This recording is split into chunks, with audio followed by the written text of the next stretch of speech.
everybody. We got a great one today, for a change. And this time, I mean it, because Marc Elias, the Democrats' super election lawyer, joins me to talk about how he's fighting this bastard Trump, who is doing everything he can to steal this election, including threatening to imprison election officials he claims are cheats. You see, Trump continues to claim, ridiculously, that he won the 2020 election, even though Elias won 64 cases against Trump after that election, proving that there is no question that Biden won, beating Trump by more than 7 million votes and 306 to 232 in the Electoral College. Please be aware, Trump wrote the other day, quote, that this legal exposure extends to lawyers, political operatives, donors, illegal voters, and corrupt election officials. Those involved in unscrupulous behavior will be sought out and caught and prosecuted at levels unfortunately never seen before in our country. In other words, he's going to prosecute and imprison state election officials who certify that Kamala Harris won. This during a week when he and his running mate, J.D. Vance, continued to spread malicious lies about the Haitian community in Springfield, Ohio.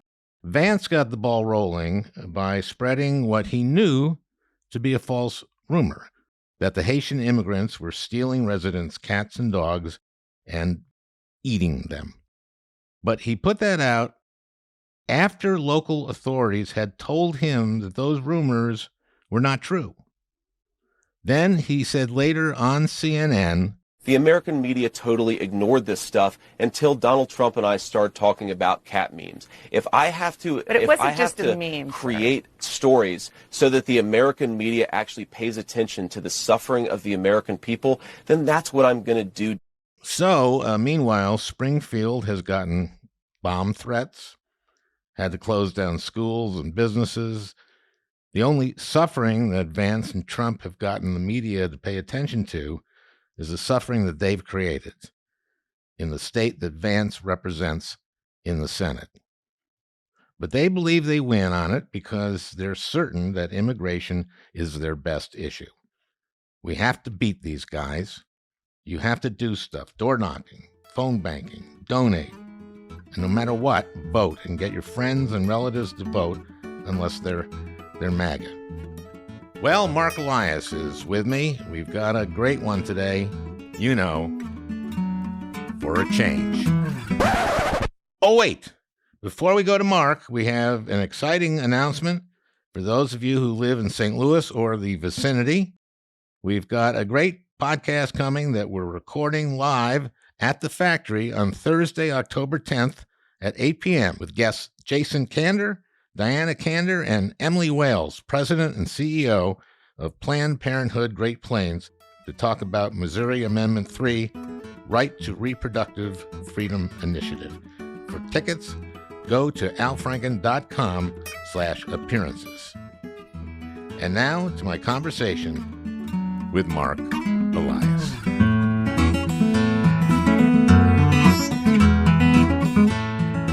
How many cases are you dealing with right now? So as I sit here today, I actually totaled this up before we started recording.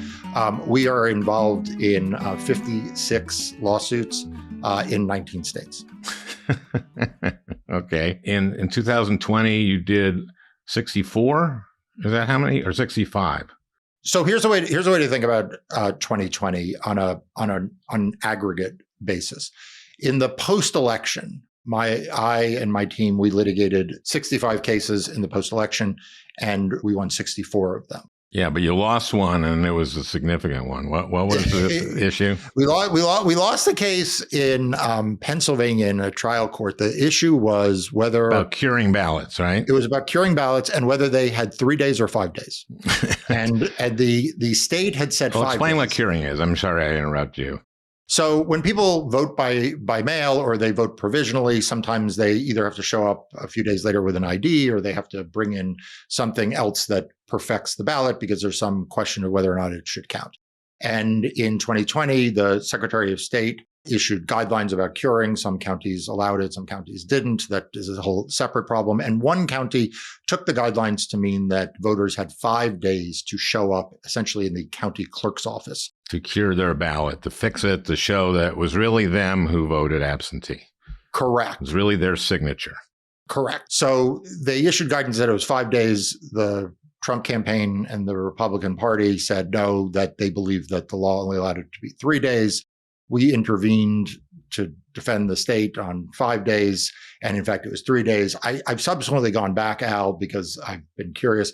There were no ballots that were aimed to be cured in the 2 intervening days. So it didn't make any difference. It didn't make any difference. The one case of the 65 that you lost made no difference. Correct. Not one vote. Okay. Affected no votes. Yeah. Tell me kind of the range from the most serious to the least serious. Let's go with the most serious first. So look, I think that probably the most important cases right now, in my view, have to do with whether or not we are going to have the fair administration of elections. There are a series of lawsuits that Republicans have brought in Arizona, for example, to throw out the election procedure manual, which is literally the rule book by which local election officials operate elections. It's like what time to open the polls, where to put up the signage. The Republican Party and their allies want all of those rules thrown out. Among the rules they want thrown out are rules that prohibit the intimidation of election workers and the harassment of election rules workers. That prohibit the intimidation. So you want you to be able to inhibit election workers. Correct. In fact, this is not just, I should say, this is not just an issue in Arizona, although it is most prevalent in Arizona. Recently, in your home state of Minnesota, a federal judge dismissed a lawsuit brought by a conservative outfit that also made the claim that a law that had been passed in Minnesota to protect election workers from harassment was unconstitutional. Their argument is that they have a First Amendment right to harass and intimidate, that it's free speech unless it rises to the level of true threat. So in other words, unless it's a very specific threat of violence against a particular individual, a generalized, following people into parking lots, videotaping them, having weapons outside, writing license plates, that publishing information, that is not enough. Wow. Having a gun is not enough. Look, in 2022, part of the reason why these rules came up in Arizona is because in 2022, there was an incident of people in body armor and camouflage with, weapons and video cameras stalking or staking out drop boxes. Weren't Republicans singled out legally, as there was a whole long period of 30 years or something where they couldn't intimidate election workers? Yeah. So in 1982, in New Jersey, the Republican Party engaged in what is a very infamous and famous incident of voter harassment and intimidation that involved off-duty police officers brandishing weapons with the equivalent of Pinkertons in heavily minority precincts. As a result of that activity in 1982, they were sued and entered into a consent decree that prohibited them from engaging in what was at that point called ballot security, I guess what Donald Trump Republicans would call election integrity, but ballot security measures. That prohibition stayed in law till 2018. That was against the entire Republican Party nationally. Yeah, the RNC was actually the original named defendant. So now they finally got it in 18. They were able to harass again. The irony of it all, Al, is that their arguments, they had argued for years to lift this order. And their argument were essentially times have changed. We have our first Black president. Michael Steele was Black chair of the party, they pointed out. The Republican Party is different. It's not, it's not the party of 1982. Yeah. And so you don't have to worry about this. You don't have to worry about us harassing people. Correct. But now in Arizona, they're saying you should be able to intimidate and harass. Not just in Arizona, like I said, in several states. This is, and the thing is, they're not shy about it. Like, these are court pleadings. These are not like secret recordings we're getting, right? This is what they are saying they want to do. They want to make it harder for people to vote. They want to intimidate and harass voters and election officials, and then they're going to attack certification afterwards. Okay, so aside from harassment, the Georgia case where they want to not certify the county election or whatever their unit of government is. Yeah, that's right. So what people need to know is that in order for elections to be concluded, they have to be certified. And that certification starts at the local level and then goes all the way up to the governor. So a town gives to the county, or it depends on the... It depends. In Georgia, it starts with the county. In some places, it starts at the precinct and then to the town and then to the county. New England tends to have more steps than other places in the country. But in Georgia, the certification is done at the county level. And normally, this is a very lighthearted and celebratory affair. Celebrating freedom. They're celebrating democracy, right? Like usually, Al, it is the bipartisan officials in a county patting each other on the back and congratulating themselves on an election well run, yeah. Right? Because their job in certification is arithmetic, right? They are the scoreboard operator, right? They are not the players, right? Their job is to take the results from the precincts and put them on a form and sign the form and say, we've looked at all of these machine tapes. They add up. We have reconciled all of the provisional ballots. We've counted all the mail-in ballots. And they are essentially just double checking the math of the actual people who conduct the elections, usually at the precinct level, and putting on a form. And then they take a picture together and they send that form to the state, and the state takes those forms. I sometimes joke that if we had not designed this system in the 1800s, if we were designing the system today, the state certification board's name would be Microsoft Excel, because literally all they're doing is taking numbers and putting them in rows and totaling them up and then signing them. But we are in a world now in which, and we saw some of this in 2020 and we saw some of this in 2022, in which some of these Republican local officials and state officials are saying, I am not going to certify accurate results. What's weird about this is that the inaccuracy that they have, if there is a close outcome, everything gets looked at again, right? Yes. So like in my recount, my first, the only recount I had. Wasn't one enough, Al? Yeah, that was, you did an amazing job. I thank you still. 312 votes we won by. And I think we were behind by 700 and something after election. 725. Okay. What happened was that it was so close that they had a recount and people sat at tables. They sat at tables and a Norm Coleman person and a Al Franken person would sit there and look at each ballot and say, okay, that's clearly Al Franken. Oh, that's clearly Norm Coleman. That's clearly Franken. That's clearly Coleman. This one. That's weird. I think that, and then that's how they do it, right? Yeah. Yeah. That's how they should be able to do it if something is close, do a hand recount. Right. And didn't they do a hand recount in Georgia in the last election? Yeah. So in 2020, there was obviously the original count and a certification. Then there was a full statewide hand recount, which was done as part of what they refer to in Georgia as their audit.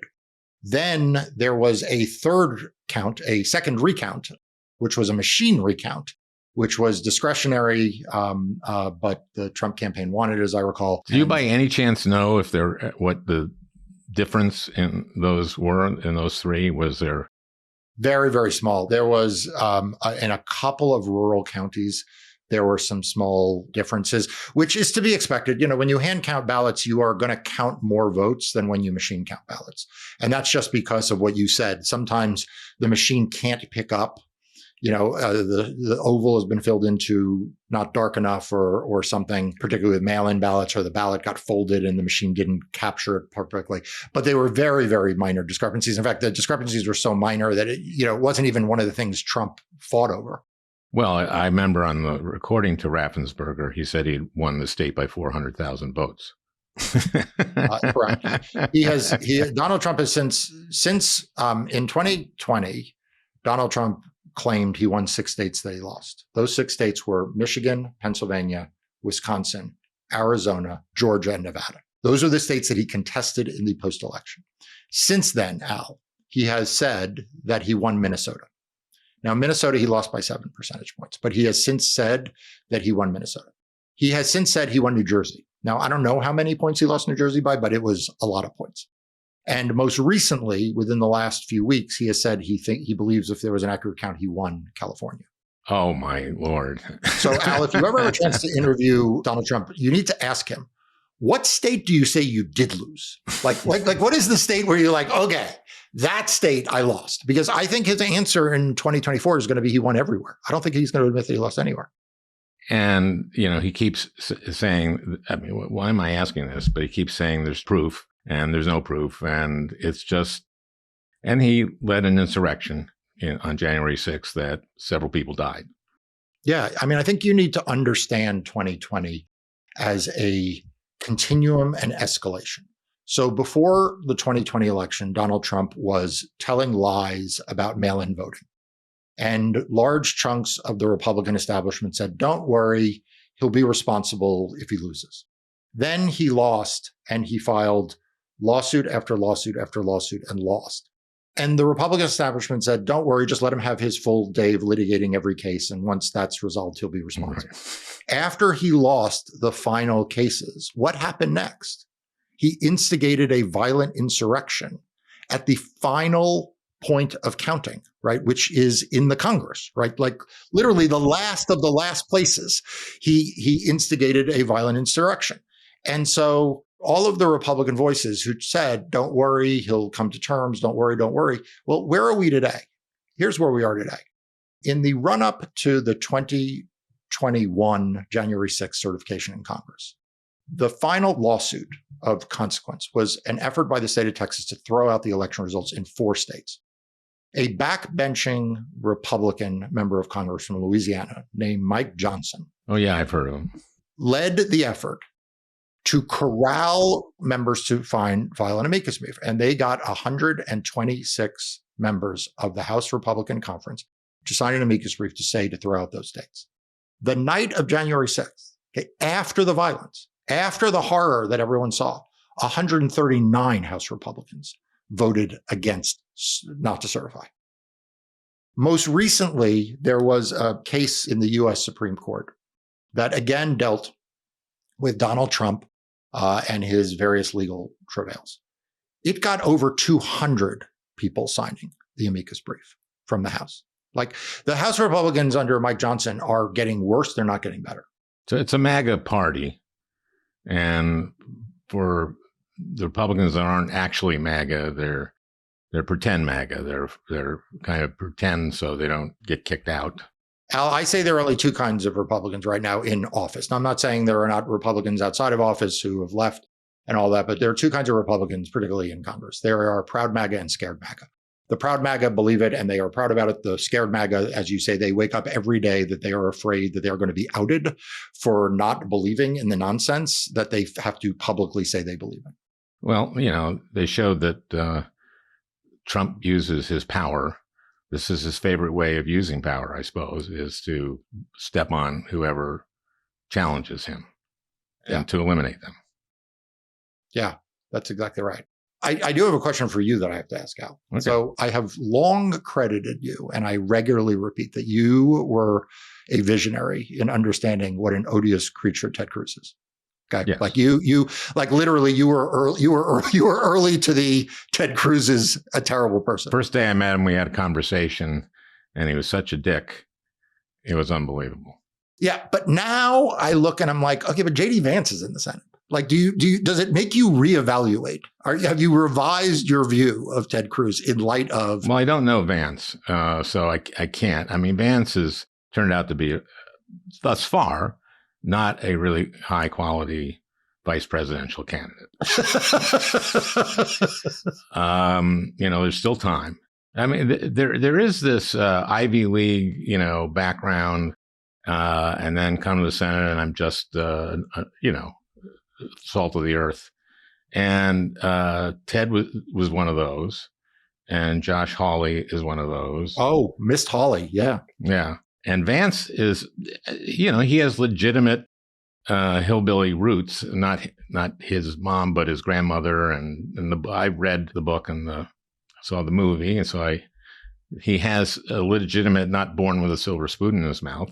But after Yale Law, he got picked up by Peter Thiel, and never looked back, it seems to me. And now, he's doing things like spreading rumors about, Haitian immigrants eating dogs and cats. And he's now at a low point. I'm looking forward to the debate. I think Tim is going to have a good night. Me too. I am really looking forward to the debate. It's funny. I don't remember, and maybe I'm just like blanking it all out. I don't remember in 2020 or even 2016, the debates having, it seems like each of these debates is just an enormous event in a very profound way. I think this debate was a profound debate because she was so good and he was so bad. I mean, it was pretty stark how focused she was and how hard she had studied and how she baited him and how he always went for the bait. Yes. So, and it's made a difference, as I say. And again, it's so close. I'm very scared. I know that you often tell people, whatever you do, just vote. Make sure you're registered and vote. Yeah. So I think it's really important this go around that people not just make sure they're registered, but that they check their registration. If you're in a state with same-day registration or election day registration, it's easier because obviously if there's a problem, you just essentially register on election day. But if you're in a state that has a cutoff for registration, I'd ask everyone, just please, it'll take you 2 minutes. Just go and check online with your state or county election office to make sure your registration is correct. Is there any reason to do that if you voted in the primary? So look, one of the scourges that I think we're going to be talking about more in a few weeks than we have been to date is a effort by Republicans and conservative outfits to try to file mass voter challenges to remove people in large numbers from the voter rolls. This is something we saw in Georgia in the aftermath of 2020. But it is not just Georgia. We are tracking 9 states now where we have seen people submit mass challenges. What do I mean by that? I mean, someone takes a spreadsheet and lists the names of people they have never met, they do not know, and says these people should be removed from the rolls because I don't believe they're eligible to vote. Now, in most places, these challenges are being discarded and not worried, but you never know. You never know what county official looks at it. And so we're fighting about these in court in places where we can or feel like we have to. We just won a big case in Georgia over this. Check your registration. And the second thing is, Al, make sure that you have a plan to vote. Again, in many places, they have either changed the rules for early voting or vote by mail, or they've expanded it one or the other, or they've changed polling locations. Make sure you know where you're going to vote, how you're going to do it, and you have that plan. And then most importantly, vote. Okay, let's go back to this thing where in Georgia, there are these county officials who say they won't certify. Right. And pass it on. And that seems to me to be a real threat to the election system. If a county doesn't certify, you can't come up with the complete vote totals, not just on president, but in every other office. Where is that now? Okay, so in Georgia specifically, there is something called the State Elections Board. This is sort of a sleepy entity that normally doesn't get a lot of attention. It passes the rules of how elections are conducted. It's not the Secretary of State. It doesn't oversee elections, but it sort of sets the rules. And in recent years, the composition of that board has changed. So it's a 5-member board, and 3 of those members are MAGA members. Donald Trump, at a political rally not long ago, called out 3 of them by name. So Donald Trump knew the name of 3 of the 5 election board members in Georgia. And he called them out, and he said that they were pit bulls and that they were going to help ensure his victory. And those 3 members have been voting. And by the way, of the 5, 4 of them have been appointed by Republicans. So this is 3 of the 4 that were appointed by Republicans, 3 of the overall 5. 3 of them have been passing rules, including rules that involve certification and allowing for essentially this ministerial or non-discretionary act to be open to discretion and for them to be able to ask for materials to review and to investigate. And everyone is concerned that this will lead to them refusing to certify. There is already litigation about this. The Democratic Party has brought litigation, and I think they're going to prevail. Ultimately, the Secretary of State oversees the elections. And so, there's a lot for the Secretary of State to do here. regardless of these rules, to ensure that these counties meet their statutory deadlines of certifying on time and certifying accurate results. So in the end, I think Georgia's going to be okay. Like in the end, I think the courts will hold their job up. And I think Brad Rassenberger, whatever other disagreements I may have with him, I think he's a hero. Himself. I just wanted to make you angry. Yeah, I know. You love to bait me. Look, I have other disagreements with Brad Rassenberger that have to do with policy about voting. But in 2020, he did the right thing. He did the right thing. So I think I think it's going to be another test for him in his office, just as it will be in Michigan for Jocelyn Benson, who's an excellent Secretary of State. It'll be a challenge for Steve Simon in Minnesota. I mean, the election denier movement is a national movement. So what is their strategy here? In other words, is it to delay the counting of votes? So I think the first thing you need to understand about their strategy is that the Republican Party is not a majoritarian party in the United States. What do I mean by that? It's not just that they don't win majorities, they don't aspire to win majorities. Donald Trump is not running a campaign that aspires to win 50+1%. I've kind of noticed. The other day he called Kamala a Marxist, a communist, and a fascist, which I thought was, wow, she's versatile. I was going to say he has a keen understanding of political ideology. Or he thinks his crowd doesn't. Or he's stringing words together that he doesn't understand. Oh, that happens. I've seen. He's 78, and he's the oldest nominated candidate ever run. Yes, he is not a young 78. So what is their strategy nationwide? To delay the counting? So the first thing you need to understand about the strategy is it is not to get the most votes. So when you're not competing for the most votes, your strategy rests on two things. Number one, you need to keep the other side's vote total down, okay? Because you can't get your vote up, so you need to suppress the vote the best you can. So a lot of their litigation, a lot of their efforts are aimed at making it hard for people to vote, unregistered people who are registered. Correct. Exactly. Right. And then the second is the post-election, is like you say, about certification, which is to either have election deniers certify inaccurate results or refuse to certify results at all. Right. So the inaccurate results are, they just say, I am a election official in XYZ county, and I think I have the authority to investigate those totals. And I don't think they're accurate. I think that there was fraudulent voting in this precinct, so I'm not going to include those in the totals. So that's not certifying their vote. That is the scoreboard operator running onto the field and saying, no, it was not a touchdown. I'm not recording as a touchdown. Oh, I thought we were playing baseball. I thought the guy comes out of the scoreboard in Fenway, climbs down Fenway and calls the guy out at third. Yankee Stadium. Oh, okay. That's right. You are a New Yorker. I am a New Yorker. Okay. For example, in Cochise County, right? Yeah. In 2022, they wouldn't hand over their ballots, their county. Right. The first county that I can recall in my 30 years of practice that refused to certify was an effort by Donald Trump and Ronna McDaniels to get the Wayne County Canvassing Board Republicans to refuse to certify Wayne County in Michigan, which is Detroit, in 2020. That failed.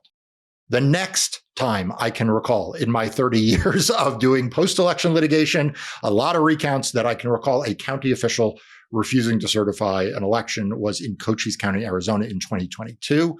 There was a Senate race, Mark Kelly. There was a very close governor's race, Katie Hobbs, a close AG's race in Chris Mays. And there was an effort by Cochise County Board to refuse to certify. My law firm and I sued them. We won. After that, they were subsequently indicted by the state of Arizona for refusing to certify as a crime. Obviously, we were interested in getting the election certified. But we also had to sue Luzerne County, Pennsylvania, because Luzerne County, Pennsylvania refused to certify.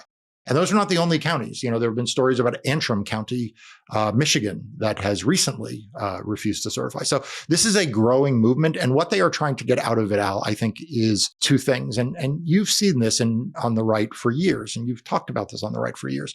Part of it is strategic. They hope that it will affect the outcome of the election, but part of it is also just performative. It is the performative act of, they would rather be George Wallace standing in front of the schoolhouse doors than be opening the doors. Do you know what I mean? Like part of it is they want to be in the position. So they want to be heroes. Yeah, they want to be in defiance of it because it's part of it is it actually builds their credibility within their movement. Do you understand what I'm saying? Yeah. This is very scary. What you're explaining is very scary because these extreme MAGA people, their interest is in gaining celebrity by being super MAGA. Gaining celebrity. That is exactly what I mean by performative. That's exactly right. They feel like their stature will be higher. So if Georgia does this and other states do this, how soon will we have an election result, do you think? None of this is going to delay two things. Okay. Number one, it's not going to delay our popular understanding of what the results are, right? Our popular understanding of what the results are come from AP and other sources that report unofficial results. And all of that will still be the same. So election night, there will be states called the next morning. There will be more states called the days that follow.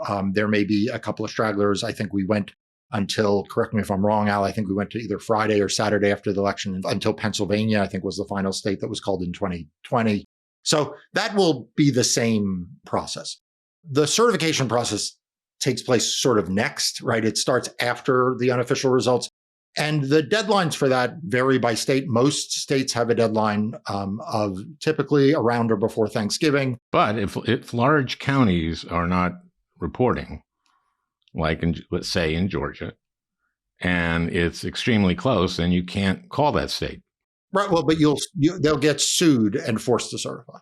And the question is, how much of that litigation will be on the backs of private litigants, as it was with Cochise County when we sued, or as it was, as it oftentimes is with a lot of these voting lawsuits, or how much of it will be the states and the AGs and the secretaries of state, them stepping in and just saying this has to happen. And I have a lot of confidence. Look, Michigan passed a new law since 2020 that says if a county refuses to certify, the Secretary of State's office can step in and certify the county on their behalf.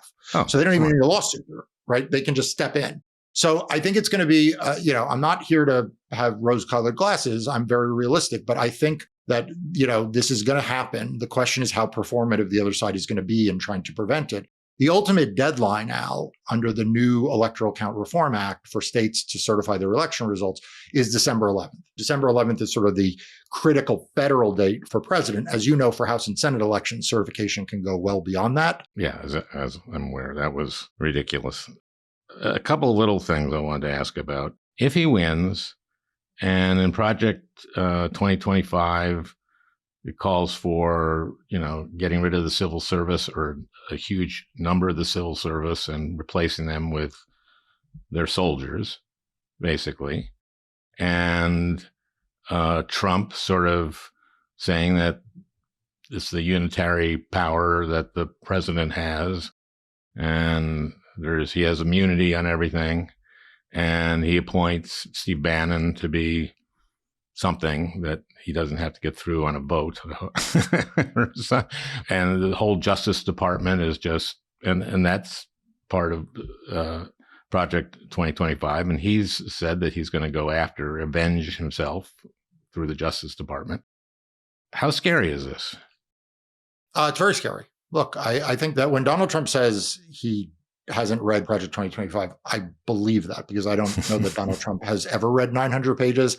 I'm not sure he's read 900 pages collectively in his entire life. But the part of Project 2025 that he definitely agrees with and has talked about it kind of like in his own incoherent words is that he believes the entire executive branch works for him. If he's president, they all work for him. Forget about attorney generals, forget about other cabinet members. Everyone in the federal government, from the person at the weather service who tracks hurricanes to the line prosecutors who bring indictments, they all work for him and they express his will. If he says the hurricane didn't go there, it didn't go there. If he says prosecute this person, prosecute them. And so it's very serious. I think he means what he says. I think the worst advice we ever got, and I don't know who said it first, but we got a lot of advice, early in the Trump administration to take him seriously, but not literally. I think that was terrible. We should take him literally. And when he says he wants to be a dictator on day one, he wants to be a dictator. And when he says that these people all work for him, he means they all work for him, and he'll replace them. As you say, the civil service means nothing to him. He will replace as many members of the civil service with people loyal to him as he has to. And if that means intervening in particular cases and saying, indict this person, that is what he will do. And that is, in some ways, the end of a liberal democracy. You may have a nominal democracy in the sense that there are still elections, but you will not have the institutions that allow a democracy to function. Well, in the debate, he used Viktor Orban as a character reference. You remember that? Yeah. That's a good example of something that is, they are nominally a democracy. They hold elections, right? But there is no civil sphere that enables free press, free thought, freedom of speech, organizing opposition. That Donald Trump wants to do away with all of that. And by the way, and he's quite specific as who he wants to go after, right? He has singled out lawyers. I heard that loud and clear. He has singled out people who he feels like have done him wrong in the electoral space. He's talked about going after donors, going after lawyers, going after activists, going after I'll come candidates. visit you. Thank you. In the gulag, wherever they put it.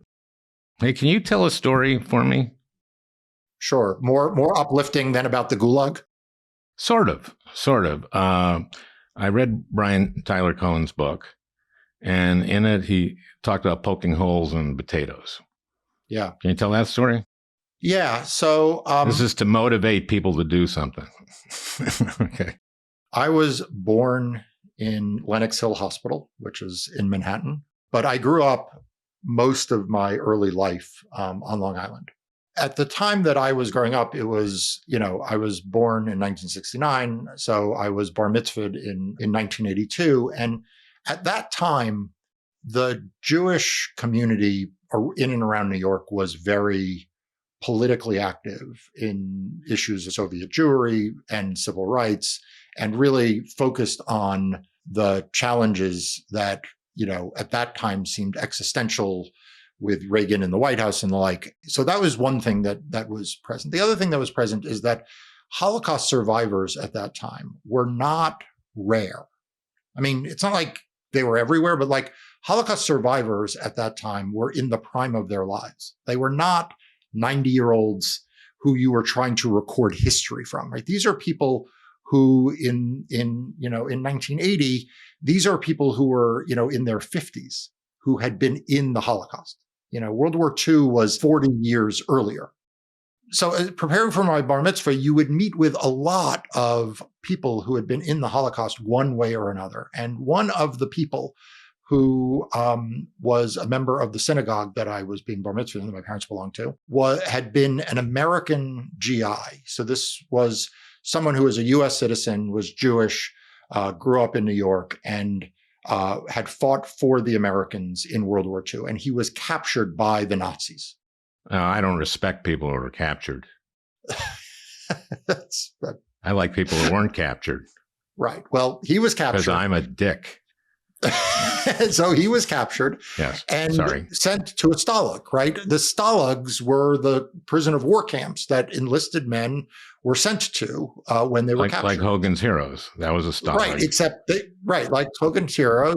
I remember him telling us that when he was captured by the Nazis, he was terrified. I mean, he's terrified because he's an American GI from New York, and he's now been captured by literally the Nazis. He's also Jewish. Mm-hmm. And the Nazis immediately segregate who they believe the Jewish prisoners were from the non-Jewish prisoners of war through a variety of interrogation and asking other people and dog tags and other things that we could get into. But they take the Jewish prisoners of war, and he's terrified that he doesn't know what's going to become of him.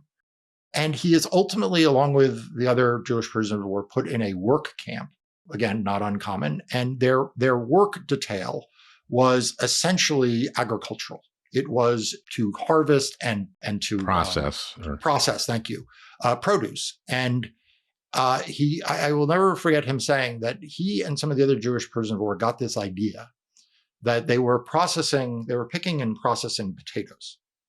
And he got this idea that they would take pieces of the barbed wire from the fence, that surrounded the camp, and they would take it and they would push it into the potatoes to poke holes.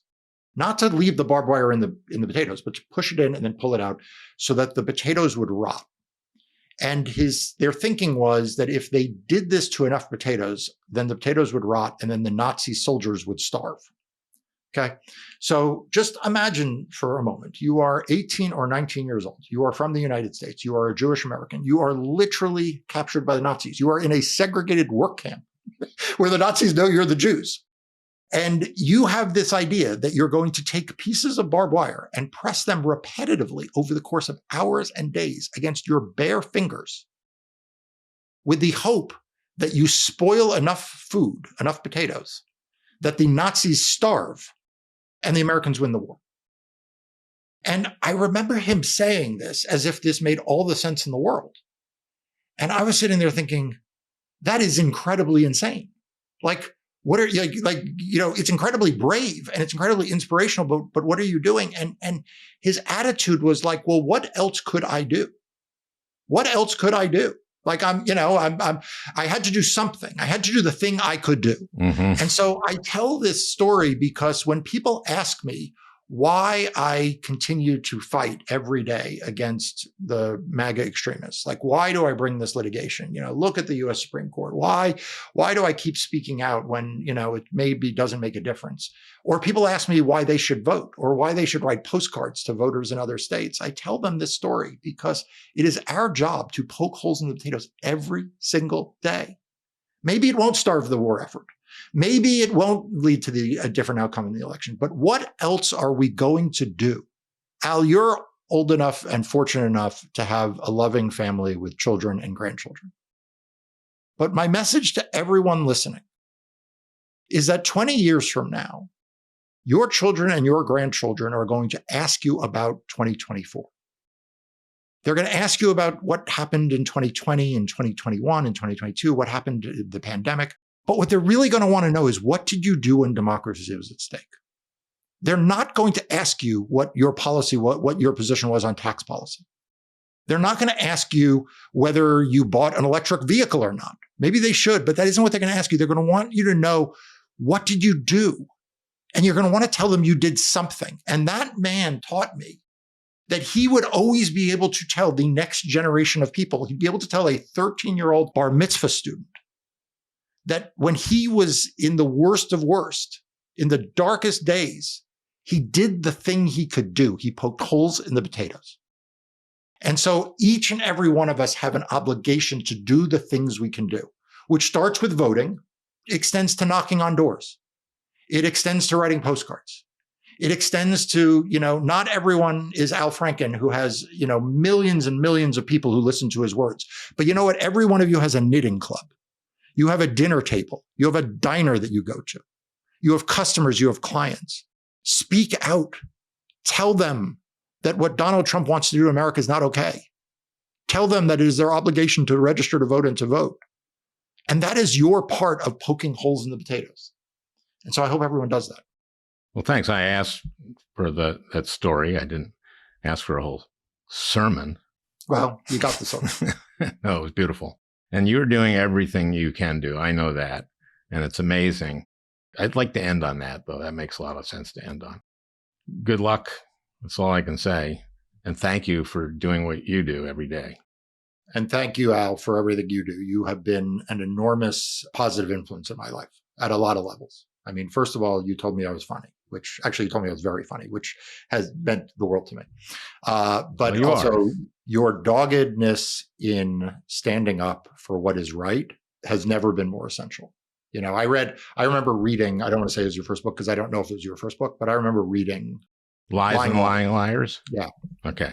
And feeling like finally someone is willing to essentially poke holes in the potatoes, right? Fox is this big behemoth and it is poisoning and it's lying and it's doing all this stuff. And finally, someone's willing to do something about it. And you have always been someone who's willing to do something about it. And it has really been an inspiration for many of us. Well, thank you. I'm not sure we'll include that, Peter, but that's really very nice of you, Marc. It's true. Well, I hope you enjoyed listening. That beautiful music is by Leo Kottke, the great Leo Kottke. I want to thank Peter Ogburn for producing this podcast. We'll talk again next week.